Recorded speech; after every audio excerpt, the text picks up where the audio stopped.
Bulchiinsi magaalaa Finfinnee magaalittii miidhagduu qulqulluu fi jireenya lammiileef mijattuu taasisuuf hojiiwwan hojjetamaniin dabalatan carraa hojii uumuu fi oomishaa fi oomishtummaa guddisuuf xiyyeeffannoon hojjetaa jira.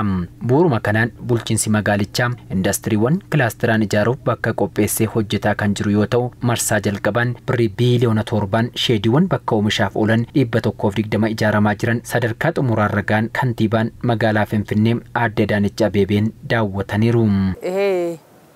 የኢንዱስትሪ ክላስተር ወደ 90 ሄክታር መሬት ለኢንዱስትሪ ክላስተር ኢንዱስትሪ ኩን ለፈ ሄክታር 90 በርባችሳ ጀኔ መጋላ ኬኛ ኬሰት ረመዱን ሆጀታ ጅራ መርሳ ጀልቀባን ብሪ ቢሊዮን 7 ኦሊን ኢጃራ ጅራ የሮ አማ ከነ ሼዲወን ኢባፍ ድግደመታን ሰደርካ ጥሙራ ረጋኔሩ 48 ጉቱማን ጉቱት ጥሙራሜራ ኢሳኒስ ኢንዱስትሪወን ሆጂ ሙካ ሲቪላ ፕላስቲካ ፊ ኬሚካላፍ ከን ቆጳአኒዳ ሼዲወን 72 ጥሙራ ረጅረንሞ ኢንዱስትሪወን ኡፈታፍ ቆጳአኒዳ Ijaarsi kilaasteraa indastiriiwwan kunneeni yeroo xumuramu hojii barbaaddota 20 oliif carraa hojii kan uumu ta'us kantiibaan Adaanech dubbataniiru.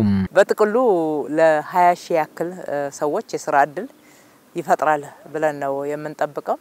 Akka waliigalaatti indastiriiwwan kanneenitti lammiilee 20 oliif carraa hojii ni uuma jennee eegna. Indastiriiwwan kunneen baay'inaan bakka oomishaa, bakka agarsiisa oomishaa fi gurgurtaa, bakka bashannanaas of keessaa qabu. Qe'ee indastirii hanga ammaatti ijaaraman irraa bifa addaan ijaaramaa kan jirudha. Meeshaalee elektiroomekaaniksii fayyadamneerra oomishaaf barbaachisaadha kan jedhame galteewwan teekinooloojiiwwanii kan of keessatti qabatee ijaaramedha. Yeroo insaas ta'ee qorraa humna oomishuu haala to'achuu danda'amuun teekinooloojii fi bu'aawwan teekinooloojiin akka fayyadaman taasisneerra. Kilaasterri indastiriiwwan kunneeni bakka filatamaa magaalittiitti kanneen taanetti kan ijaaraman ta'uu kan himan kantiibaan magaalaa Finfinnee Aadde Adaanech Abeebeen bakkeewwan kunneenis oomisha galchuufis ta'e alatti baasuuf daldalaaf mijataa ta'uu himaniiru. ዘመናዊ የሆኑ የማምረቻ ሼዶች ናቸው የተሰሩት።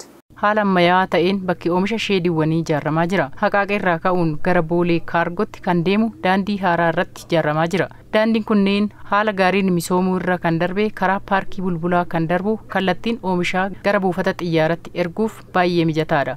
Riqichi guddaa sadarkaa Finfinneetti hojjetame haqaaqee Tulluu Diimtuu, haqaaqee Qaallittii fi boolee kaargoo kan geessu daandii haaraan ijaarameera. Oomisha deddeebisuufis ta'ee gurguruuf bakkeewwan filatamaa ta'anidha. Kilaasteriin bakka oomishaa indastiriiwwan ijaaramaa jiran kunneen jalqaba bara baajataa dhufuu kanatti oomishtootaaf dabarfamee kan kennamu ta'us ibsaniiru.